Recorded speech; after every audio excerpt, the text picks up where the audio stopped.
guys, thanks for all the comments, and I see that I have some subscribers, so that's really exciting. Today I'm going to talk about how to be a better liar.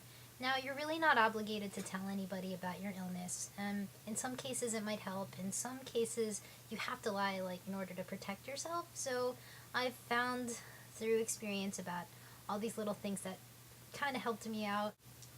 With colitis, I think one of the most important things is, where do you find the bathroom when you really need one?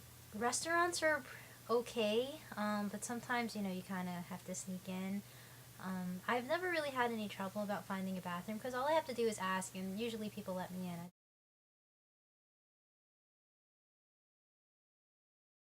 I was at a bank and I asked, "Oh, excuse me, can I use your bathroom, please?" And they were like, "Are you a customer?" And I knew they wouldn't let me if I wasn't a customer, so this is what I did. I looked around, and there was this Asian family there. I know it's so bad, but there was this Asian family over there, and I'm like, "Oh, that's my parents over there." And they're like, "Oh, sure, come this way." And they led me into this office bathroom, and then I'm like, "Oh, thank you very much." So then I didn't know what else to do. I mean, I didn't want to be all suspicious, so I kind of just hung around a little bit trying to blend in. I had my cell phone and pretended that I had an important call while I was waiting with my family. And so then the guard asked, he was like, "Oh, is she with you?" And they were like, "Hmm." And I'm like, "Uh-oh." So I took my cell phone outside and I quickly left. I mean, you can do stuff like that. It doesn't hurt anyone. It's kind of funny that I have a story like that. Um, Hotels are another good one because there's people coming in and out all the time in hotels, and they won't know if you're a customer, not just walk in as if you belong and then you can go use their bathroom.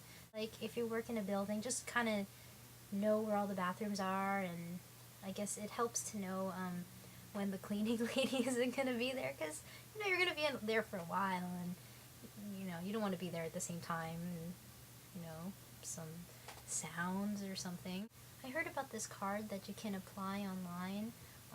It's kind of like an all-access bathroom pass, and it says, "Please pardon me, you must let this customer use your restroom for medical reasons." Now, I've heard of it, and I don't know where to get it, so if you know how to get it, totally message me or comment or something, so then we can let everybody else know. So if you have your hands on that, that's great. Back to about the lying part, you're really not, again, you're not obligated to tell anyone about your illness, but people will ask you, why do you take so many days off? Why aren't you eating any other foods? And they don't need the truth. They just want an answer, any answer really, and if you tell them, something that's believable, then they'll leave you alone. Ask any vegetarian. People are like, "Why don't you eat meat? Why not? Why?" So you get the same thing with colitis.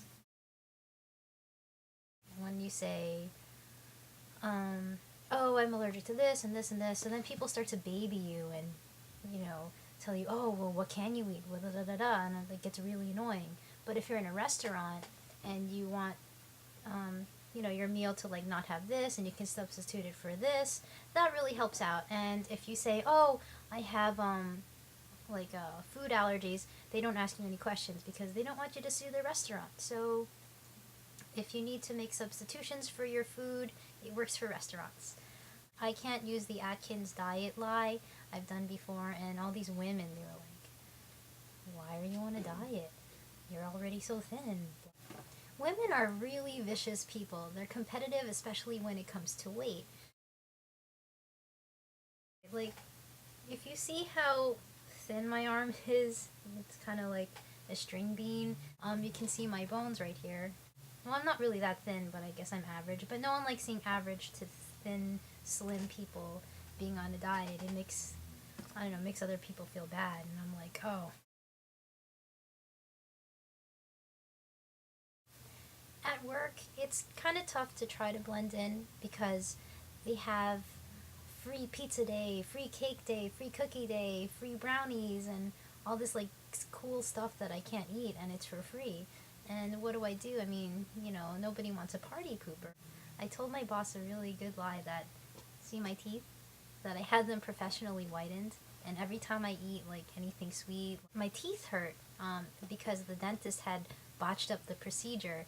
And it's totally not true. I never had my teeth whitened. I have to be honest, some days I'm late for work because I take a little too long staying in the bathroom in the morning, and plus I have to get ready and then pack my lunch, get dressed, whatever. Um, so you have to have a couple of believable lies of why you're late for work. Or you don't even have to tell them anything. But you can't have them too many times. You just have to know when to use it in moderation. One of my favorite lies would have to be to cover up the amount of medication that I have to take. This is my pill, and it's roughly the size of a quarter. Now I take 9 pills a day, 3 pills per dosage, and that's a lot of medication. And if anybody sees you taking pills, they're gonna wonder, like, what's going on with you. So then there's gonna be more questions, and you have to deal with it. So what I tell them is that those are my vitamins. I hope you found my tips helpful, and I don't know. That's how I get by.